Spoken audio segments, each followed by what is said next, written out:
This week I went another deep dive into a particular area, boarding school syndrome, with one of the world's leading experts, Nick Duffell. Now, at this point, for many, it would be you've either been to boarding school, had a brother or sister, or been a parent of somebody who's been to boarding school, or this might be something just completely foreign and alien to you, and you'd think, why would I be interested in this? But as we found in this podcast, to understand boarding school syndrome or boarding school survivorship is to understand one of the core fundamental elements of the British psyche.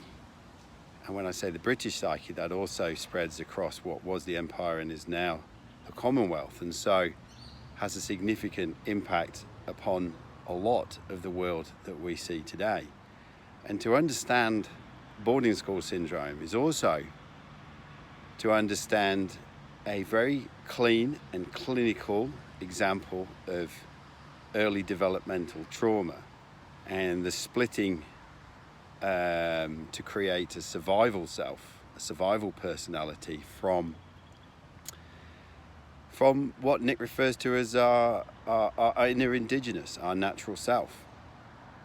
And then to understand how that, much later in life, can become a real beautiful gift.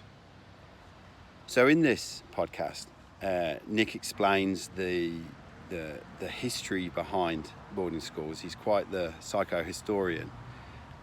We talk about the mechanics and dynamics of boarding school syndrome and how that's formed in early life, and then how that then plays out as ex-boarders then go into the adult world. We discuss normalization and how, as he says, fish can't see the water that they swim in, and how key issues within our society we don't see because we're in and amongst them. We then have a really interesting discussion about what happens when the wheels come off and there is the inevitable collapse of this survival personality that has really been created by a very young child, whether it's 8, 9 or 10. And so there's a certain amount of inevitability about that. And then what needs to happen in terms of retraining in later life. From this, we then further go into the wider implications on the British psyche and leadership and culture and how that spread across the world. And that's where it gets really fascinating. Look, this topic is quite a not very well known topic. And the first thing that springs to mind, and we discussed this, is how can you link a syndrome or a trauma to a privileged opportunity, a privileged education? And we talk about that. And Nick gives some very good reasons why it's worth entertaining this and entertaining this topic, not just as a research for somebody who went to boarding school, but anybody who lives within the Commonwealth. So enjoy, Nick. Hello and welcome back to WA Real. I'm your host, Bryn Edwards. Today we have the privilege of my guest, Nick Duffell. Nick, welcome to the show. Thank you very much, Bryn. So for listeners today, what we're going to dive into is the impact of attending boarding schools, and not just on the individual, but also society as large and how that has impacted things. Nick is a psychotherapist, has written many books on the topics and appeared in many documentaries. So Nick, welcome to the show. Thanks very much. It's great to give me a chance to appear in Western Australia without having to leave my chair here. I'm in Southwest France, where it's ridiculously hot. And so we're going to have a conversation about what's now being called boarding school syndrome. Although in the beginning, there wasn't my invention, that word. It was a colleague of mine, Joy Chavarin. Yes. I started talking about boarding school survivors. Yes. And I did that deliberately. It's just kind of shock people. So people think, wait a minute, you have to survive this costly, privileged education? Exactly. Yeah. So just before we dive into it, one of the questions I always like to ask my guests, especially when they are particular experts like yourself, is Why was this important to you?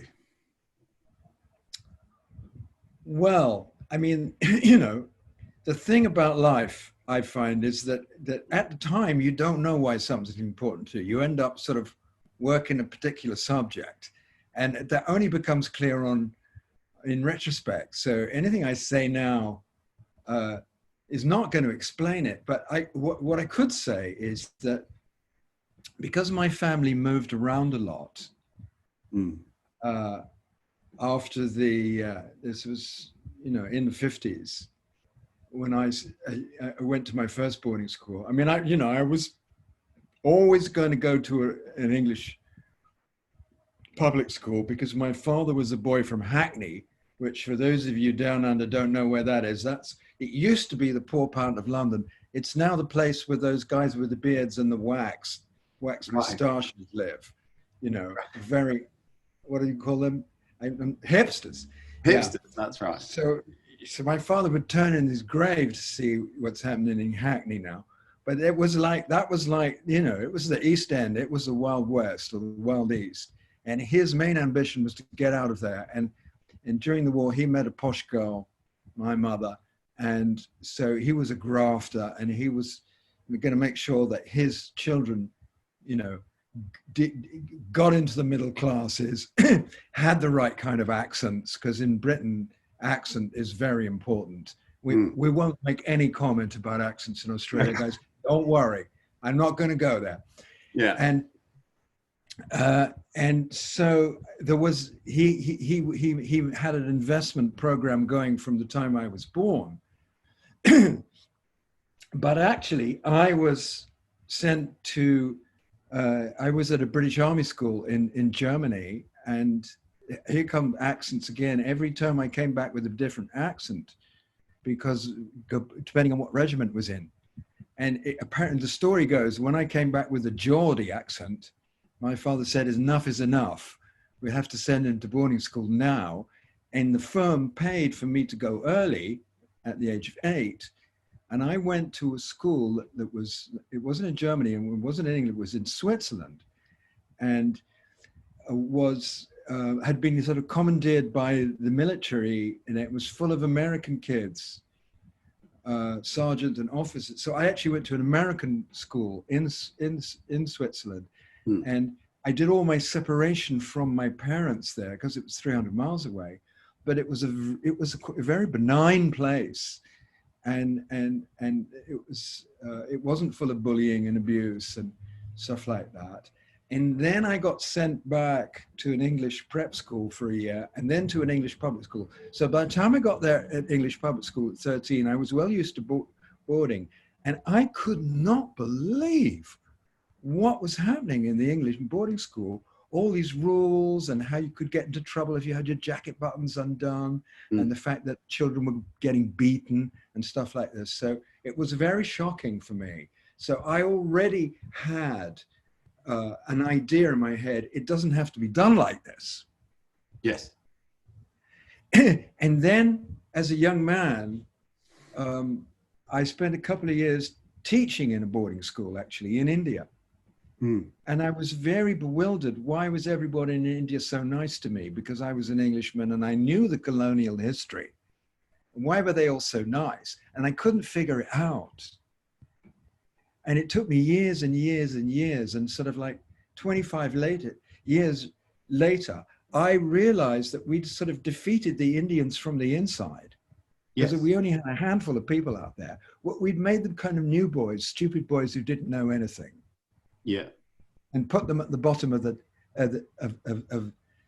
pecking order. And they'd accepted it, because if the psychological trance that the English are so good at putting people into is strong enough, you end up accepting it. And so, I mean, it's a long story, but I had a couple of breakdowns because I was a big rebel, and I went to Oxford, then I became a carpenter, broke my father's heart. And then I had a breakdown in my 30s and then one a little later. And then I went into therapy as a client, and eventually I trained to become a therapist. Yes. Mostly because I fell in love with a woman on the training course, but that's another story. but and then finally, you know, in 1989, for my qualifying thesis, I wrote something about boarding schools, and I showed it to my father, who was on his deathbed, and he said, "For God's sake, don't show it to your mother." Yeah. And you see, then I started to realize, yes, well, my mother had been a boarder. She'd boarded from 5 years old. Wow. And so she didn't have a hope of being a proper mother, really. Hmm. Because this is a transgenerational problem. What we've Yeah. got in Britain is we've got people who have boarded, families who've had boarding over centuries and centuries. And boarding involves psychologically breaking the child's attachments. Yes. And that becomes a transgenerational problem. And the level of anxiety about that runs throughout the British psyche, actually. Mm. And we're gonna dive into the impact on the British psyche and the empire and everything a little bit later. Before we go a bit further into what boarding school syndrome is and sort of the mechanics and dynamics of it, and I suppose I must be transparent in this as well. I too went to a boarding school. I went to a prep school at the age of 8 in Leamington Spa, and I was a weekly boarder from 8 to 13, and then from 13 to 18, I was a termly boarder until I was 18. Interestingly, I had to actually have a chat with my parents before doing this conversation, and you know, I know that they made the best decision that they thought they were making at that point in time, much like your father. Interestingly, I was never more than probably a 45, 50-minute drive from home. But it could have been 45. Sometimes that's worse. Sometimes that's worse, isn't it? Yeah, it could have been 45, 50 hours. It really didn't matter. Anyway, so for somebody listening to this now, before we deep dive into it, one of the most difficult things is even to talk about, have a subject like boarding school syndrome, because it's, how can you guys who had this privileged upbringing, you know, with the prestige and everything that surrounds it, and now then tell me that there's a syndrome or there's a problem or there's a trauma around that? How have you managed to reconcile that in even gaining the space to have the discussion, let alone getting into the mechanics of what it is, which we'll do in a minute? Well, okay, I've got a variety of ways to answer that. The first thing is, you know, please take a look at the English upper classes and royal family. And if you can find more dysfunctional people on the planet, I'd be interested to hear about it, because these people are the most privileged, but they also, the dysfunction in the British upper classes is it's seen to be believed. The alcoholism, the rate of marriage failure, the inability to parent, people who have constantly over generations subbed out the parenting to nanny and to boarding school. And you know, Prince Charles was said never to have been touched by his mother. Good Lord. Yeah. Good Lord. You know, this is, you know, and this is normalized. And the second thing is the whole business about normalization. What you've got with the boarding school culture is you've got an educational and social problem with an enormous psychological fallout. And what you're saying is correct. We tend not to look at the psychological fallout because we see it in terms of a sociological and educational thing. And you see, ever since the Enlightenment, the disciplines of sociology and politics and psychology have been very separate. So we've never studied them together. You know, when I published my first book, it was a hell of a job knowing where to put it on the shelf. It's called The Making of Them, by the way, and it's a bargain. And Amazon UK have got it. I don't know if they've got it in Australia, or our website's got it. Anyway, and So you've got this thing that when something is socially normalized, you don't see it anymore. It's like where I live in Southwest France, everybody eats between 12 and 2, right? No work takes place between 12 and 2. If you want to eat at 3, you are a social outcast. Now, Yeah. it's so completely normalized that no one thinks it's weird. Yeah. Now, the same goes for in Britain, that most of the people think if you've got the money, give your children the best start you can do. And that means get them out of the family and into an institution. And it's so completely normalized that we're like in Britain and in the colonies and the ex-colonies, sorry chaps, I know you don't like that word, but you know, that's the history. You've got this situation with boarding school normalized, and it's like fish don't see water anymore, you know? It's just how it is. So it's a normalized phenomena, and normalization, psychoanalytic terms, is a defense mechanism that operates in groups. Yeah. It's a kind of emperor's clothes syndrome, you know. Yeah. Everyone's the emperor with clothes on because they're expecting to. Whereas back to Southwest France, where I'm here, people, when I say I study this issue, people say, well, what's the matter with you English? Why do you have children if you want to send them away?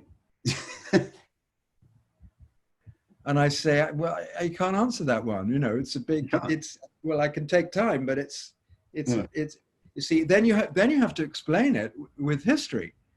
And with what I now, you introduced me as a psychotherapist, you're right, but I'm pretty long in the tooth these days. So I now describe myself mostly as a psychohistorian. Right. Look at the psychological history of things. And it goes back a long way in Britain, and it's certainly in England, this habit of sending, used to be the squire away, you know, in the Middle Ages, we used to send the squires away into someone else's household to grow up, to break them from the family culture. And then it's been used very, very successfully in Canada with the native people to break them from their natural language, which is, you know, their Indian languages and their religion, and what I call the natural language of the person, which is emotions and sexuality. So, and it happened the same in Australia. You know, there's been a war on what I call the inner indigenous through the boarding school culture. Wow. Yes. Yes. And it's very successful. It's very successful. Yeah, I can see that, how, and I'm sure we're going to go further into it in a minute, this idea of, it's just even the fact that you've used the word break 3 times. Yes. It's almost like a horse. Yes, exactly. Exactly. The origins of it, when I went into the origins, you look at, there's a school of what on the continent it's called pedagogy, which is not a subject that exists actually in the British academia. Pedagogy doesn't exist because it's a study of how to raise children. And actually, basically, we give children to nanny. Yeah. And so, but it comes from people probably know the popular psychological works of Alice Miller, where she looks at what she calls poisonous pedagogy, the idea that you would devise systems to break the will of the child, and then the child could be made. Before that, they were unmade, which is why my book is called The Making of Them. Yes. And my training for therapists is called The Unmaking of Them. Even at that point there, the idea that, you know, so I get the sort of mental image of like a seed and a sapling wanting to grow in its natural form, and then somebody almost putting splints on it to make it grow in different directions to fit the will of man and to fit the will of society, rather than allowing the seed to take its course as nature intended.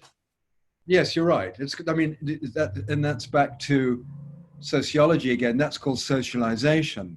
that Yes. actually you breed the kind of people you want into society. And that's what I'm saying earlier. To really understand this phenomenon, you've got to look through a series of different lenses. And then you end up with the psychological one, because actually you realize if you take a child away from its parents and break the attachments, if you raise them in an institution where there is always bullying and abuse, you cannot get that out of institutions, no matter what kind of, safety measures you put in place. It's and if you then have rule-bound institutions where the child is constantly afraid of breaking the rules or tempted to, it's the same thing, you will develop a character that's very strategic, always trying to, get away with stuff, doing the right. It really is out for number one, but can live in groups at the same time. Yes. Yeah. But you're going to end up with some very serious problems, because when that person leaves and ends up in a family and tries to run intimate relationships, they've become a very kind of private person, really very strategic, with quite a lot of anxiety underneath, which, here's the added bit, with the English public school system, you've got very heavy expectations on you to succeed, to function, and a very big investment. And the child knows the parent is paying a lot of money. It's very important for the parent. Yes. So the internal pressure on the person is vast. And that's where it's different from all other kinds of traumatic situations.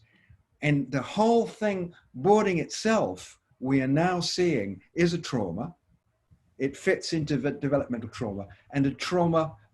My colleague who invented boarding school syndrome as a word was looking at people who were traumatized at boarding. But you have to go a step further. Boarding itself is a trauma. Is a trauma, even if you didn't end up being abused or strung up upside down from the second floor of the boarding house, or exactly. Yeah. Exactly. I mean, certainly in my case, nothing very bad happened to me. But actually, the whole experience was just so shocking, especially after I'd come from a benign boarding school into that English one, and the whole loss of my parents, I remember at 11, my aim, or 12, I think it was, I wanted to be an orphan.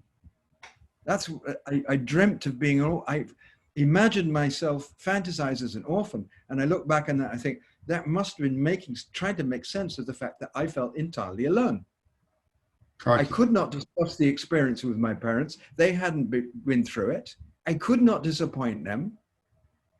Yeah. And so a lot of people take it, and it goes like you become very alone in life. And yet you're able to be in a group, put on a brave face, function quite confidently, get the right accent. Not everybody. Yes. Because then I divide boarding school survivors into three very broad brush categories. The compliers, the ones who said it never did me any harm and go on and get busy making it success, the David Camerons and the Boris Johnsons of this world, and the Tony Blairs. The second group is the rebels. It's like me, I went to Oxford and then became a carpenter. Yep. Quite difficult to work with, rebels. And then there are some who I call the crushed, and some people did get crushed by it. Yes. So I say the boarding school survivor, what he has to do, he has to erect what I call, or she, so it happens to girls as well, let's not forget them, has to erect a plausible strategic survival personality. And in the absence of parents, that is both your identity, but also a kind of internal parent that you bond to, that looks after you. Yeah.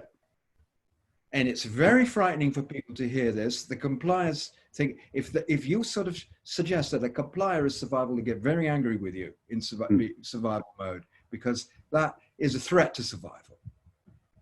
But some children are already quite poorly attached or damaged when they come, and they can't put up a plausible survival personality. And you probably remember kids like this, they get bullied to shit at boarding school. Yeah, they do. They do. They drew attention more often than not. And so, yeah, you create this new person and you split from your true self to this new self. And, or multiple selves. I remember David could be anybody, you know. Yeah, Go on. It's interesting. You're talking about being an orphan. I was always drawn, like many boys are always drawn to the character James Bond. But one of the things I particularly liked about James Bond was he was all on his own. Yeah. Everybody. That's good. And he was, and that was particularly what it was about. And I always thought it'd be fun to be different people and have different things. So, make very, very good actors, ex-public school men. Well, yes. Yeah. Or spies. I always fantasized about being a spy. Spies, yeah. So can you just to set the context for this, can you step through almost like the journey that somebody who goes to public school will go through, and then almost like psychologically, what are the steps that happen and how this, strategic survival persona comes about? And then I suppose the question I'll ask you afterwards is how that then plays out into adult life, just so we understand the sort of mechanics and dynamics of it. Yeah, it's a very, very good question, Bryn. And it is very interesting to think like that, because it's particularly important right at the beginning. The very first day is a very, very, very important, because the child, what kind of preparation does the child get for this? And it partly depends. Certainly in my mother's case, my mother told me what tremendous fun it was going to be. It was all going to be pillow fights and midnight feasts. Yeah. And so I was very ill prepared. And then I remember when my mother left, she waited till I was busy, and then I turned around. I was elsewhere focused. I didn't get to say goodbye to her. Oh. And I when you look back and realize that she wasn't going to be able to handle the emotion of that, because you've got a parent who's a boarder. When they drop you off, they are both the parent who's abandoning and the parent who's setting you on this brave elitist start, but also they become the child who's being sent away. Yes. Because it's all resonating in their own psyche, because it will never have been completed. Yeah, it'll be triggering and activating them. Yeah, it's a very complex mix. So when people, any boarding school survivors there, if you listen to this talk and you think you want to go confront your parents, be cautious, because they may not be ready. If they're boarders themselves, it'll be very difficult, because their boarding child is still kind of psychologically still alive. You see, that's the thing. The parts in the psyche are still alive. Yes. Yeah. And then the other thing is that, like you said, we both said, we know our parents were doing what they thought was the best thing. So the sort of the guilt feelings and the defense against guilt is enormous. So it's very often, it's not the great rapprochement that people are hoping for. So there you got the child coming from its family, where more or less every all the child's whims were taken care of, or maybe you slept at home with the light on or something like this. Yes. Mummy tucked you up every night, and then you're going into an institution, and its institution might have a history of 50, 100 years, 200 years. Yeah. It's got these big wooden plaques up with gold lettering with the various captains of a house or stuff like this. It's totally meaningless to the new boy or new girl. Yeah. Yep. but it's a big deal there, and then you're dropped there, and it's like what happens is, one of my colleagues wrote an article about this. He called it violence at the threshold. So it's like you go over a threshold, and it's a terribly emotional, violent thing for the child to step from one world to the other. Yeah. Completely alone. Yeah. Mm. Now, even if the teachers, the adults running the place, who, for those who don't know, are actually quite few compared to the number of children, even if they're good-natured, benign, etc., the other children are a threat. Yes. And the other children are a threat for very precise reasons. And it's because they're afraid and abandon themselves. Mm. And the first rule when you cross that threshold is, don't show you missing your mommy. Otherwise you're weak. Otherwise you're weak. Otherwise you're a wimp, or whatever it is. And then all the attention will start to swirl around that. And it's the attention you don't want. It's the attention you don't want. And everybody's reinforcing that. Let's not blub, we used to call it in my day. Don't otherwise, I mean, this is not voiced, but this is implicit, very strong. Otherwise, we're all going to blub. Yeah. Yeah. Yeah. Yeah. So then what the group does, this is where the violence also kicks in, is the group picks on the people who are least together, and they'll say, oh yeah, let that one be the wimp. Because here's the way, that's psychologically, that's called dissociation. I dissociate from my feelings, yeah? Mm-hmm. And the way dissociation works, because this is, it's a classic psychotherapeutic, psychoanalytic mechanism, but I didn't understand it fully until I understood it in the boarding school context. The dissociation works like this. If I have to disown my vulnerability, because that's what we're talking about, yeah? Missing mommy, that means in the end, I can't admit missing mommy. That means in the end, all of my vulnerability is taboo. Yeah. It comes from that immediately. Yes. I'm not going to be the weak one. I will not be the vulnerable one.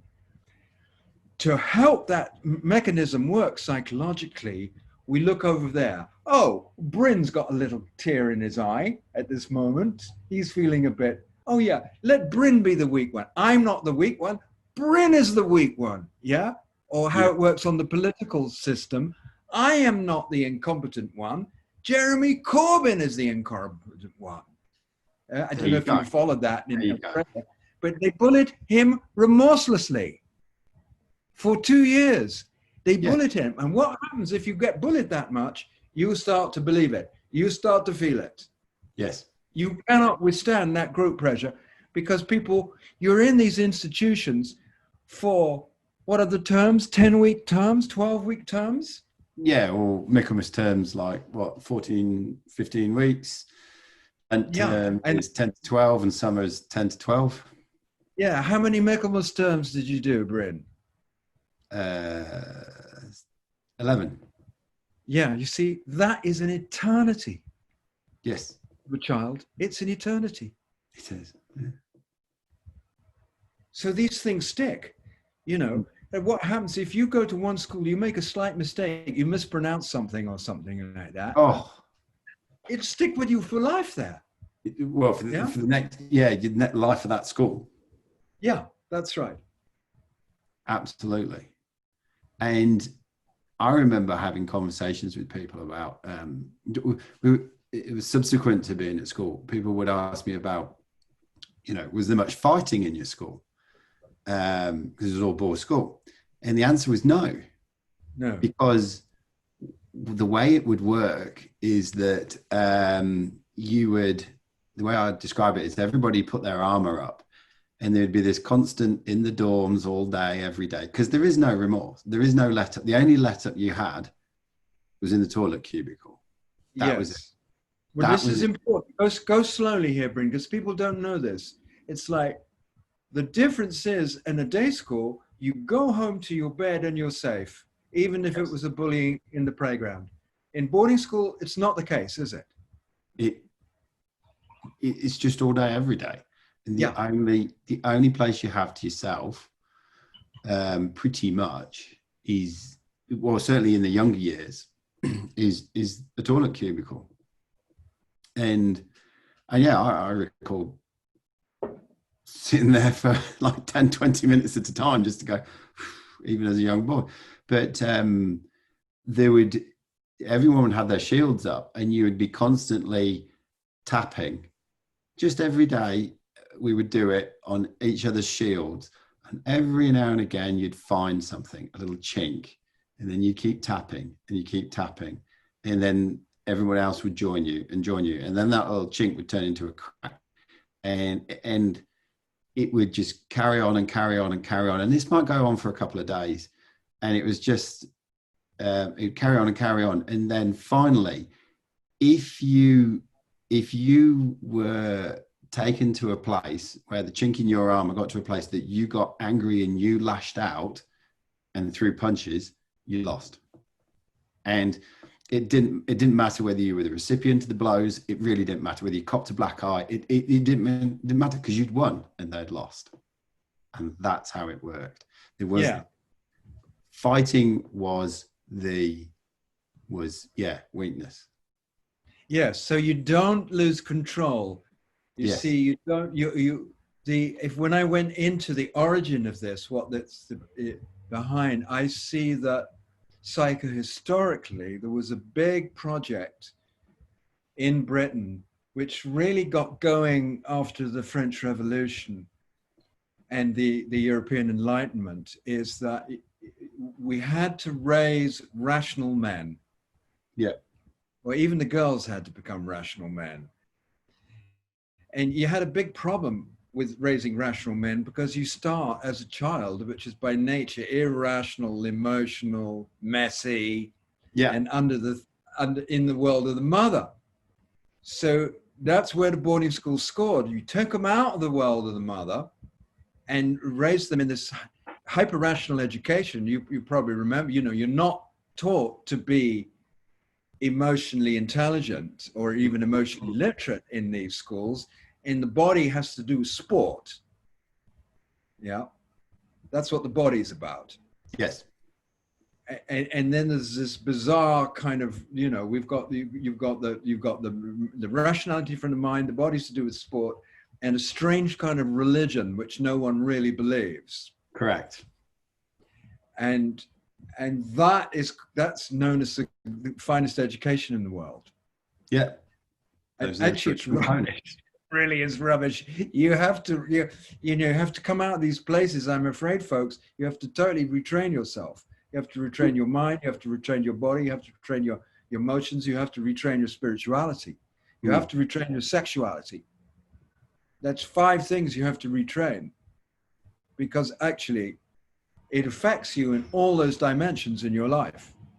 And the sooner you find out this is going on, the better. As soon as you find out the problems of being a father or a husband are linked to boarding school, and how you were trained, it doesn't mean you're a total shit. It doesn't mean that your partner is a nag bag. It actually means you had the worst training in the world for intimate relationship and family life, even though you may have a posh voice and a good job.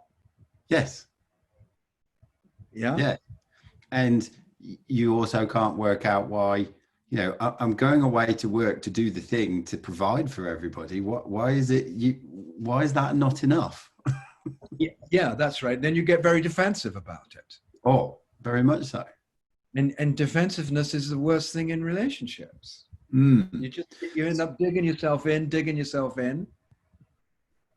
So to go back where we were before, we have the violence of the threshold.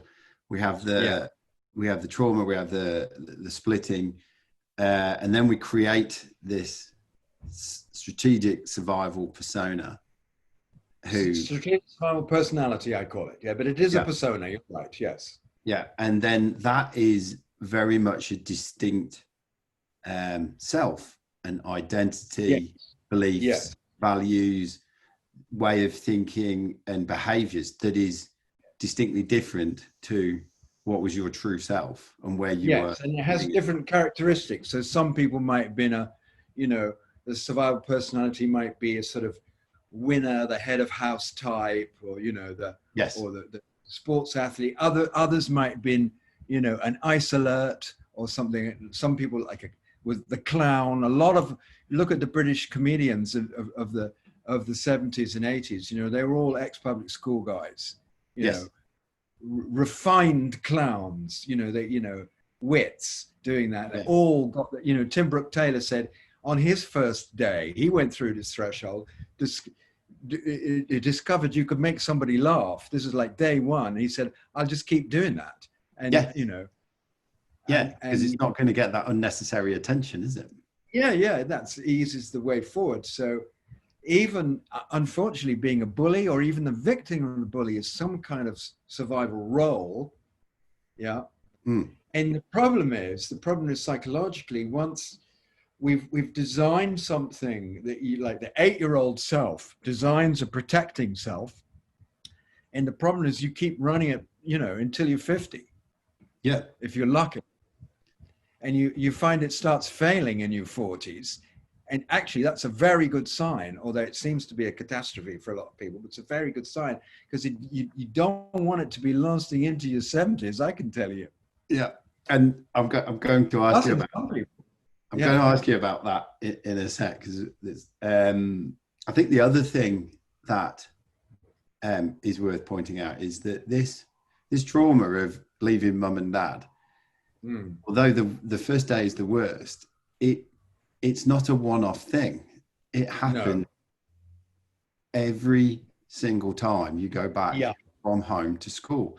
And then it leaves you in this very displaced state where what is actually home and what is what. And I used to remember the leading up to the days of the end of holidays just with dread. I still to this day, when I see adverts, even here in Australia, end of term, get your stationery and those sort of things. Those adverts would start to come on the TV and they would just make me angry as a child. And I still hate them today because that signified end of holidays going back to this place. Yeah. I used to get it Sunday evenings and the beginning of September.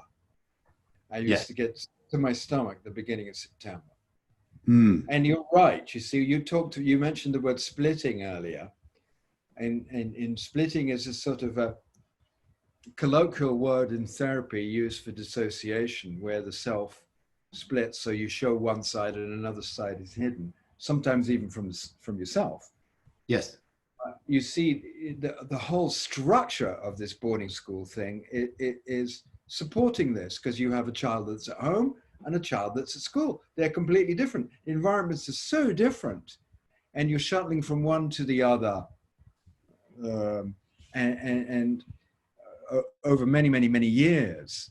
So it supports this splitting, and you spend a lot more time at school than at home.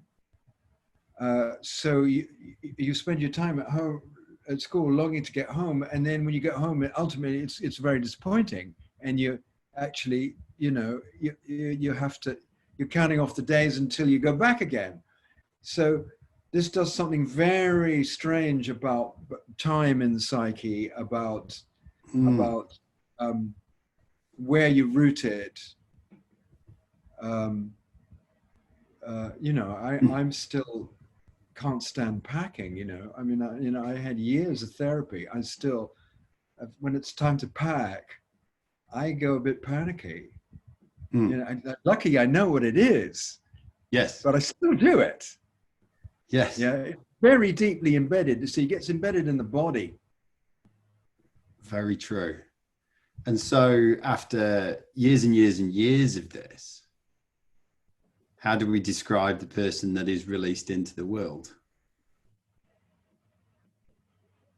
Well, I mean, there's a variety of these persons, but I say one of the most common one is someone who knows how to function and is very good at having tea with elderly aunts or something like this.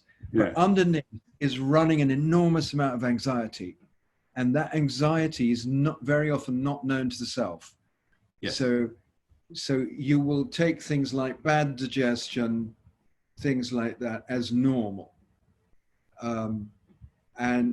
Because a lot of it goes into the body. And the typical boarding school survivor is quite at home by now with having one outside face and another sort of internal reality. Yep. But very often does not know that the anxiety that they're running on is not normal, or hasn't even recognized the anxiety. Because it's just that's most common. It's very hard to recognize it. It's just normal. Yeah. And so the sort of thing, and relationship, it often comes out. So one of the things that goes on is that, let's say, people will report partner calls boarding school survivor's name out, and immediately he's on the defensive. Yeah. What have I done? Yeah. Yeah. So, and one of the things is you lose the inability to distinguish situations of threat from situations of intimate meeting. Yes. That is very, very bad news in intimate relationships. So your wife is immediately, she's automatically classified as the enemy first, because the old parts of the brain are wired for danger, and we lose what there's a very brilliant neuroscientist called Stephen Porges in America who's got something, his inventions, with not his invention, he describes the way the nervous system functions. He calls it the social engagement system. So we're always scanning for safety in other people's eyes and faces, and there's a lot of blood and muscles, nerve endings, huge amount in the face. And people who've had developmental trauma or long-term abuse stop sending signals with their faces, stop sending blood into their faces, and stop reading correctly facial signals. Wow. And he says boarding school survivors are amongst these. And it could be the origin of what we call the stiff upper lip in Britain. Yes. Yeah. There's more to it than just a saying. And that is completely autonomic. You see, that's not about how you behave. That's just who you are now. And that gets embedded in different level, in the nervous system functioning. Similarly, I mean, we're in a very interesting place these days in psychotherapy world, because we're starting to get linking up now with neuroscience and getting these pictures of the brain. So we discovered that the mind that dissociates shows a fragmented picture actually in the brain now. Yeah. It can be seen with MRI scanners. And we know that something happens with memory. I mean, the work of Dan Siegel is worth checking out here. So you know that if you've experienced sort of repetitive trauma with no one to turn to, which is what developmental trauma is called, yeah, then you log that trauma in the wrong place in the memory. You log it in the same place where you log things like riding a bicycle. Wow. See, like when you get on a bicycle, you don't have to every time think, oh, how do I ride a bicycle? No, you just get on and you remembered it. So you tend to store trauma now in that sort of place. So you go into situations, yeah. And yes, it's not just a habit, it's a conditioning. It's a condition. It's like the 8-year-old trauma is still alive there. You've only got to go, I don't know what's your bag, Bryn, but for some people it's like floor polish, you know, institutional J's fluid or something like that, some smell, and woof, you're back being 8 with all those memories, you know, Yeah. not necessarily memories, but the feelings, the anxiety is there. And that's coming out of the way the memory is stored. And that's certainly, yeah, that makes sense. It goes from just a habit into something so much deeper. Well, yes, then it's quite structural, you see. Without, I mean, maybe this is because I probably resonate with the compliant out of the 3 of your types you gave us earlier on. It's easy for us to look at all the negative aspects, which we did, and there's plenty more in this discussion to go yet, but there are some, I mean, we have to recognize some of the benefits of this as well. And what would you say they are? Well, they've got incredible facilities. Yeah. So you know, and certainly in Britain, a lot of the schools are quite wealthy, so they've got fantastic grounds, and you've got you've got a captive audience, so you can really train a child to do well at things like sports or hobbies or theatre and stuff like that, because they're not getting distracted. They're not spending their whole, the rest of their time looking at their iPhone or something, or TV or whatever. So it's a very sort of, it's very concentrated time. Yes. And so, and you could do things that you might not, I mean, I did a little bit of rowing at my public school, and when I got to Oxford, and I even in Oxford, the standard of rowing was way lower than what I was used to at school. Yes. So you've got that sort of very upmarket performance stuff that goes on in those schools, which is hard to replicate. Now, you talk about concentrated, because I guess going into the workplace over the last 20 odd years, I've always had this ability to out concentrate most people in meetings. The distractibility seems to go in no time, where I can maintain concentration for a long period of time. I could never understand why everybody else couldn't do the same as well. Well, we have a name. Yeah, sorry, go on. Yeah, go on. No, we have a name for that. What's that? We call it timetabling. Yes. It's because when you're at boarding school, there isn't any free time, or if there's free time, it's down on the timetable. It's an hour and a half after lunch on Sunday or something like this. It's so true. And so you're always on a timetable. So you get both that sort of high level functioning you're describing at, but also a kind of a workaholism. Yes. And a lot of people kind of, because the other thing that we haven't got to is, what's it like when your survival personality designed by your 8-year-old crashes when you're in your 40s, say. And we're going to get to that in just a second. Yeah, often it's losing a job. Often it's losing a job. In other words, you're off the timetable, and that can be very bewildering from the boarding school survivor. And even now, just listening to you, I've always had this incredible intuitive, well, I say intuitive, innate sense of time. I could tell you what time of the day it is at any given point, just because it's just drilled. And I'm usually, I don't wear watches as much anymore nowadays. Yeah, that's also an anxiety thing, where you actually have to know exactly where you are. Yeah.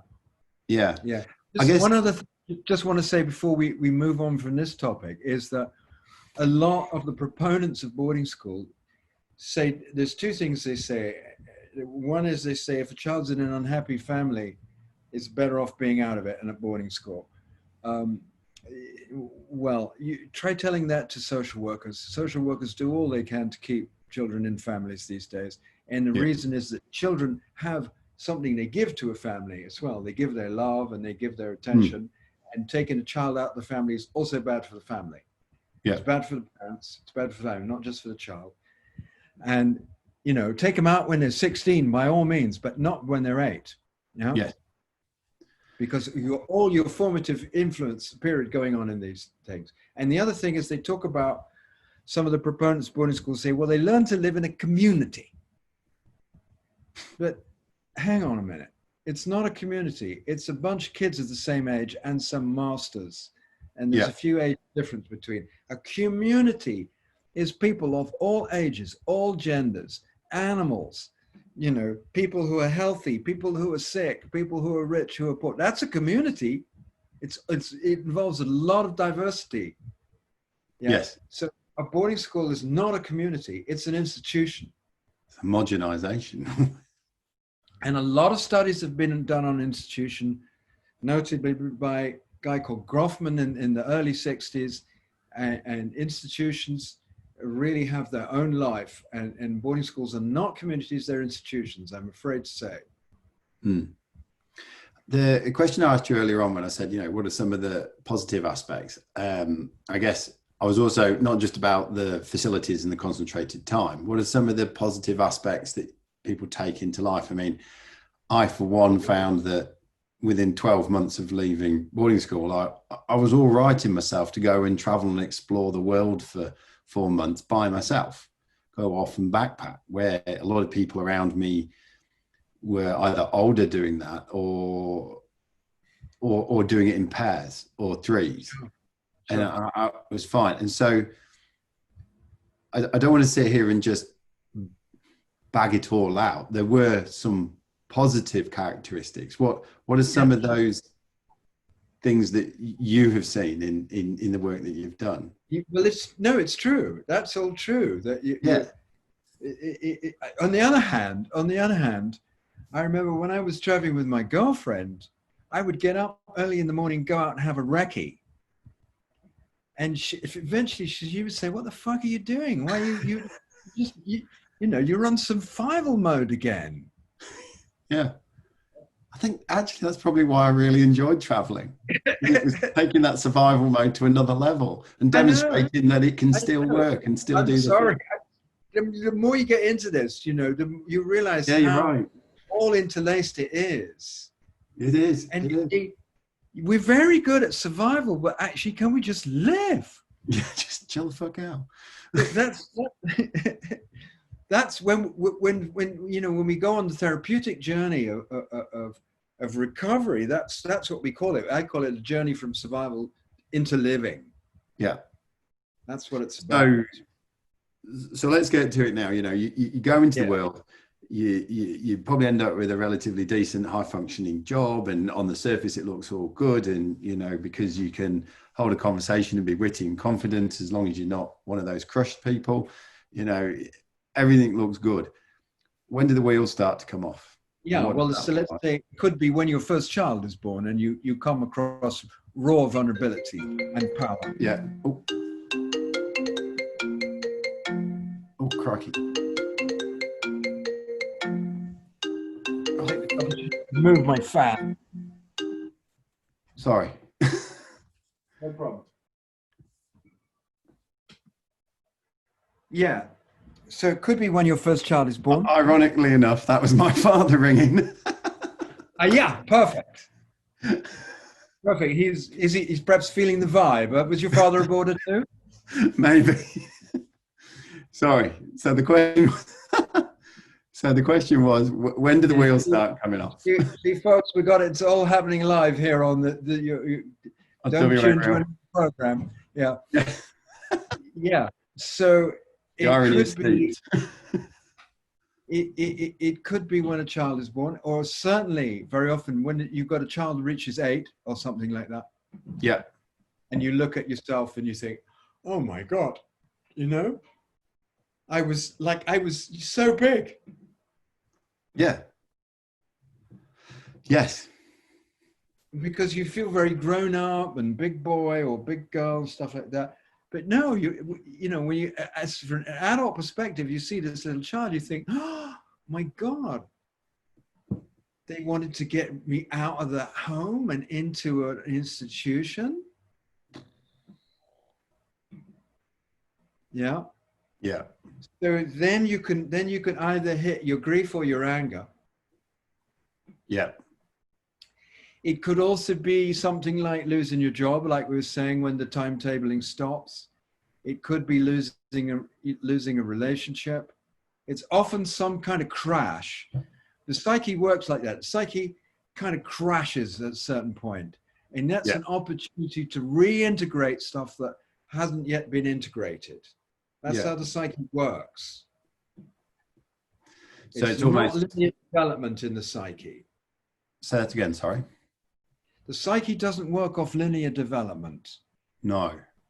The psyche, when it's safe enough, when it's possible, actually, to start integrating stuff, some of your functioning self may crash a bit so that you go down into yourself.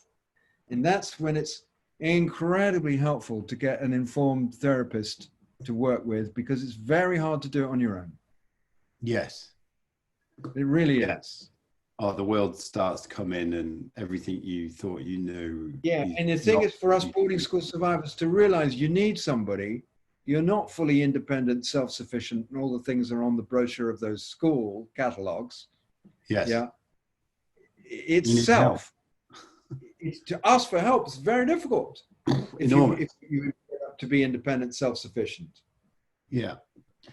With the, when to continue my phrase, when the wheels come off for someone, when the crash occurs, do you think that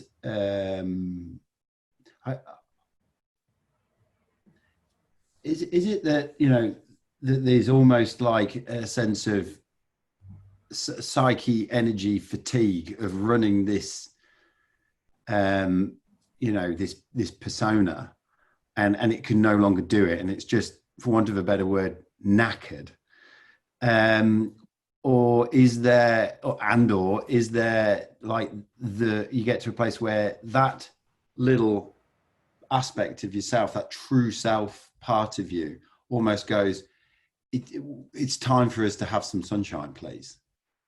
Well, do you see what I mean? I do. I mean, I think it's slightly more complex in that the notion of what is the true self is a very complex philosophical one.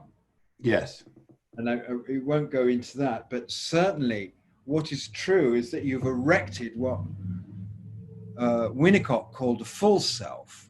Yeah. That's what I call strategic survival personality. And you've erected that as a protector. Yeah. In place of a parent, but also as an identity. That's where boarding school syndrome is different from other syndromes. The survival self is both an identity and a parent looking after one. Right. Yeah? And the issue is, we talked about, do you run out of energy? Well, it does take a lot of energy to keep that survival self going. It's true. And so you do get energy back when you stop doing it. But I think it's more like, you know, it was invented by an 8-year-old or a 10-year-old or an 11-year-old, something like this. Is it likely that it's going to last throughout life? Because it's invented from the perspective of an 8-year-old's outlook on the world. Yes. So I don't think it's likely. And you see, the psyche as a whole both wants to protect you. So the psyche creates the protected self, yeah? Yes. And psyche wants you to become more realistic at a certain point. Yes. So the first chapter in my book, The Making of Them, is called Breakdowns Can Be Breakthroughs. Yes. So not to be afraid of that. I had to learn that in my own life, not to be afraid of the breakdown, because actually it means the psyche is saying, okay, you're ready to integrate something more now. And here's the thing: if you've been been a little survivor at boarding school, you know, in this with all the elite advantages and secret internal disadvantages, and the psyche starts to break down, and you follow that, you trust in the psyche, and you follow that, and you come out. Many of the people I know who've done that journey become very, very deep human beings and have gone very deeply into themselves, and it's very rewarding and revealing path to take. It's almost turning it into an enormous gift later down the track. Well, it's certainly it's I'd say it's like it's a psycho-spiritual path to follow that. Yes, it's actually incredibly enlightening to hear you say that, because yes, it explains a lot of the things that I am drawn to now, and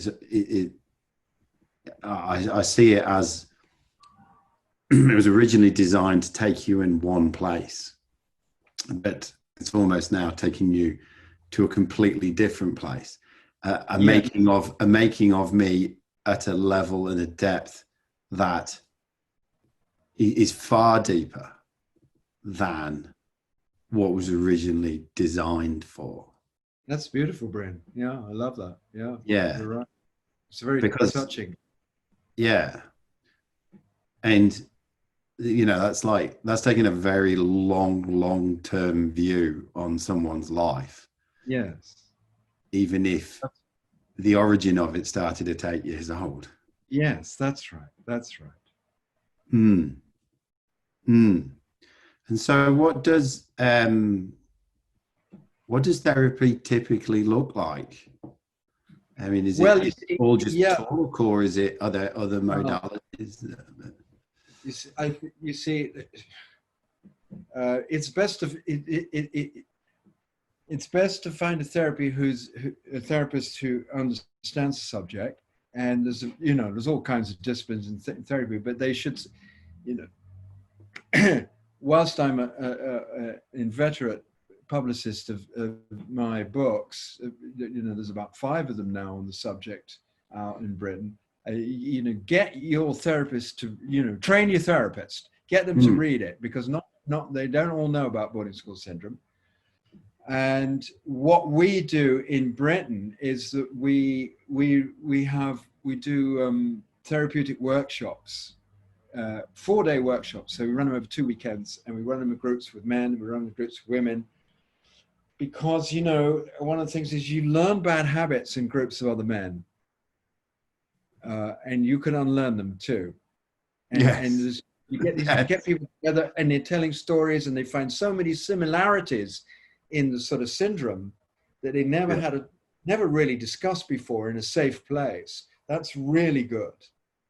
So a combination of that sort of group work and individual work is the best, and your own reading. That's an interesting point right there, because I was saying to someone only the other day when I was mentioning that I'd started looking at this and I was going to speak to you, is that I can pretty much spot another ex-boarder from a mile away.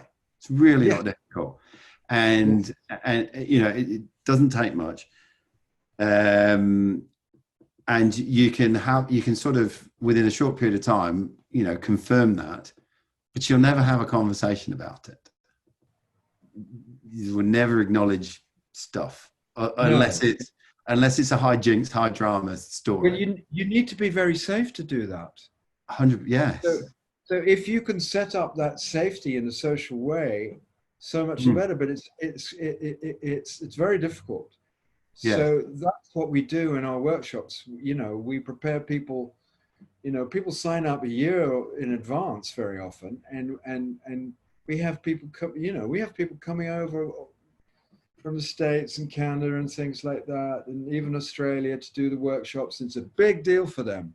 And we set it up very safely, and we have 2 very skilled facilitators running these things, because just beginning to take the cork out of the bottle there and talk about it, like you're saying, already that's really breaking the mold. Yeah, that's completely alien to everything that you've been programmed and conditioned to look for. That's right. And then, then of course, towards the end of the workshops, we try to help them with a sort of a tool bag of how to stop running your life on the survival personality. That's difficult. You've learned that over many years. It's ingrained.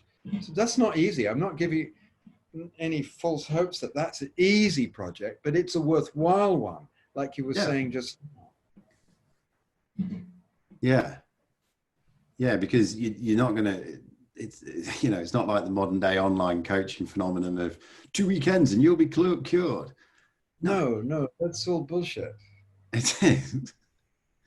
It is so bullshit. And so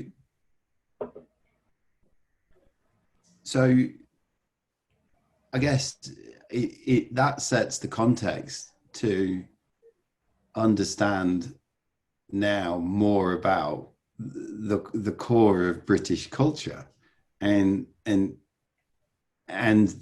colonies and everything that we created through our empire. You're completely right, and that's where I went when somebody came to me, sort of, I suppose, about 10 years after the making of them was out and published, and said, "Look, why don't you write something else, maybe a bit simpler, shorter about it?" And I said, "No, I don't want to go there again." And then we had that. This was 2009, the 2010 election, where Cameron and all his cronies were elected in, and I was, it was jaw-dropping for me.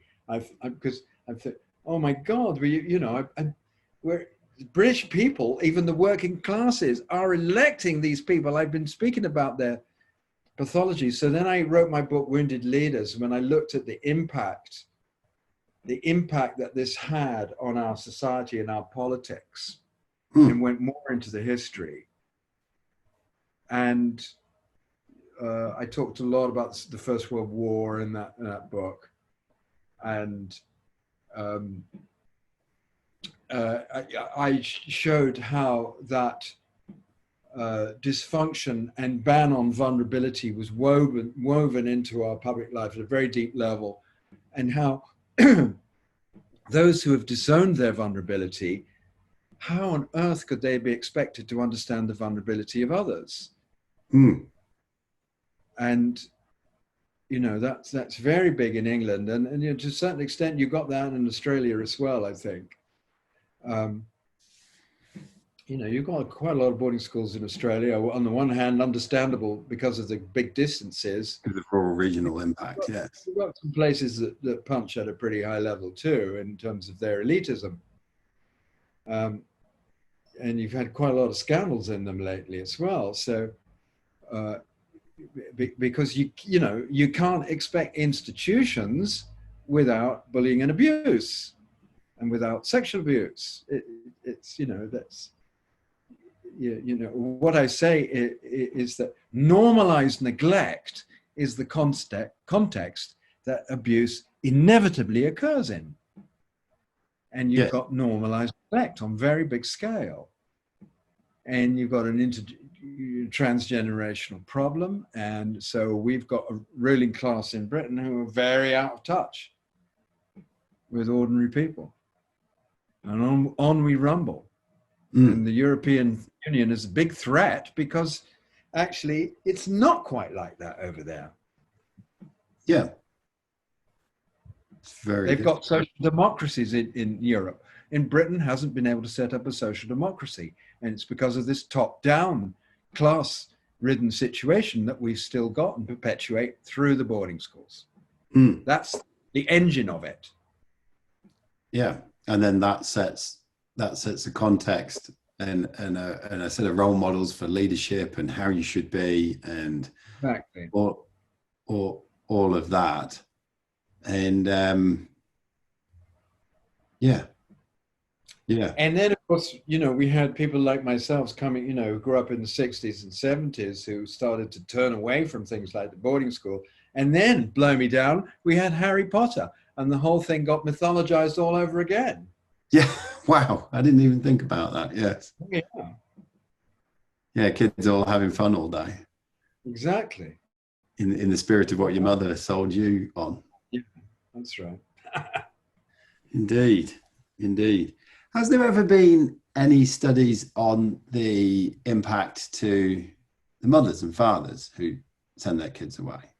It's a terribly difficult thing to study with academic research for a number of Mm. reasons, and that is, firstly, there's a massive financial lobby worth Yeah. billions in Britain, very, very protected at all the highest ranks of society. And the Yes. second thing, boarding school syndrome is very, very difficult to research, because how do you study something which kind of actually begins at 8 but doesn't come out until the person's, say, 30, 40, 50? Yes. Very difficult. However, you have to look at some of the evidence which is around there. So if you look in Britain, the UNICEF reports always report throughout Britain unhappiest teenagers. Mm. Very, very odd attitudes to parenting. Yes. So all those sort of things. And often I would say to people, actually, I certainly know when I was, I got 2 sons, and being a parent to them, bloody hell, that was the hardest thing I ever did, especially when they were teenagers. Yes. Ain't nothing makes you grow up like being a parent.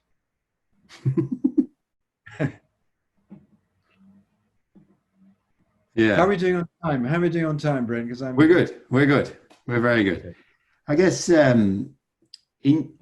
interestingly, and it's almost like a piece of serendipity in that this week I have been talking to you about this splitting from the true self to this strategic survival persona. And last week I ended up talking to a well-respected researcher in the world of narcissism, and that too, we were talking about true self and false self and stuff like that.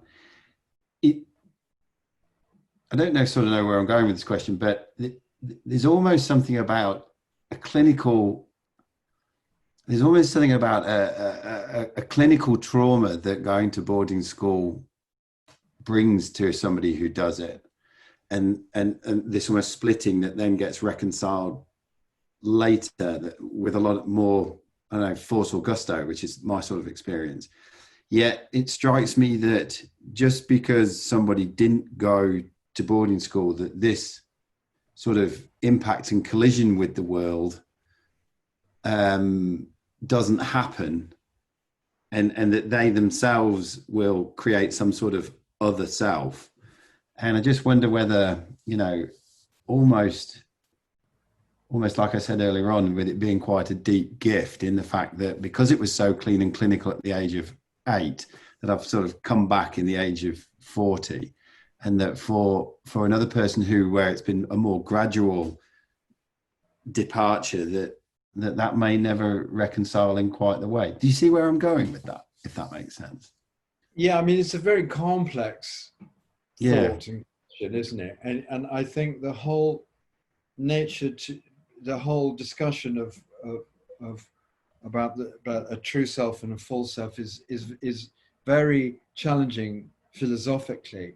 But I think one thing we could say about this is why I like the psychohistorical perspective, is that from the Enlightenment onwards, and certainly from the French Revolution onwards, you've got the Industrial Revolution. From the beginning of the Industrial Age, we have taken ourselves, the whole of humanity, on a big journey away from the natural world. Yes. In a sort of in pursuit of progress, in pursuit of our rational superiority to the world and animals and things like that. And we're beginning to review that now, and we're beginning to see the costs of that. Yes. And you could say the whole of humanity has been busy putting up a sort of a false self over what I call the inner indigenous. Yes. And in the inner indigenous, what I call that in a way, that natural self has got a lot of spontaneity, a lot of emotions. It's raw and sexual and things like that. And we've been coating that with rationality and with progress. And that the British system of boarding school is absolutely a perfect element at developing that kind of estranged self. Yes. Which functions terribly well in other institutions, like in politics, in the army, in the church, in business. Building empire. But take back in empire. Of course, that was the original motivation to develop, administrators of the British Empire. You're right. Yes. Yeah, and we haven't even mentioned that. But take it out of that environment and into the one where the natural self is more apparent, which is actually in the family. It functions very badly in general. Yes. So the breakdown of that self is liable to be in the family, and also and it's not just an internal sort of psychospiritual adventure, as we've been saying. It also means you have to come home to relationship, to being a social being, yes, to being a family being, to being a body, yes, and that journey. In that journey, that's where the true wisdom is to be had, because then you can take your refined mental apparatus and use that to help you on that journey. That's great. That's a fantastic answer to probably one of the most ill-formed questions I've asked. Well, but it's one of those things, isn't it? When you have this epiphany, you start to see things in the world. You start to see things through a lens, and once, yeah. So it was very valuable to be able to ask that question. So last couple of questions I'd like to ask you is, so what have you learned about yourself through all of this? Oh, well, I keep learning about myself,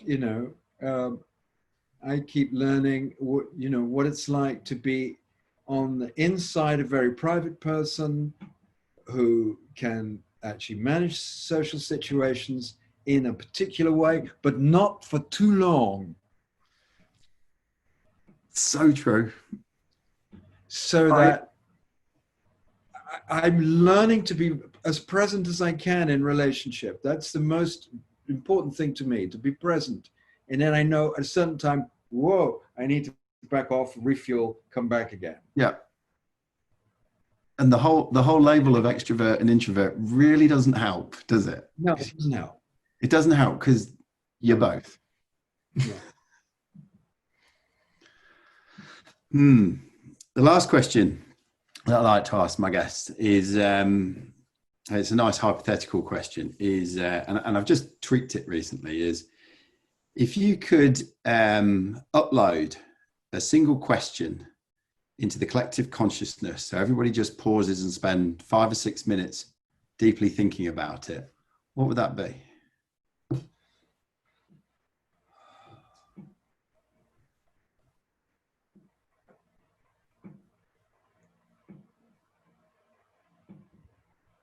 Well, I have a gendered question here. I would say for the men is what is the work you need to complete that your father wasn't able to do? Oh. And perhaps for the women, for their mothers, what their mother wasn't able to, something like that. Fantastic. Nick, it's been an absolute pleasure talking to you today. Yeah, me too. It's been a very nice interview. Thank you. It's it's an absolute treat to speak to somebody who's can talk about this with such great depth. and wit as well at the same time. So yeah. So if people wanted to find your works, they're all on Amazon, aren't they? Yes, I mean, go to www.boardingschoolsurvivors.co.uk. The books are certainly Amazon. I don't know how they work in the rest of the world. I'm not sure. I haven't checked out all the Amazon sites, but They're there. you can from our distributor as well. And yeah, it's been very nice. Thank you, Bryn. Thank you very much. Okay, cheers.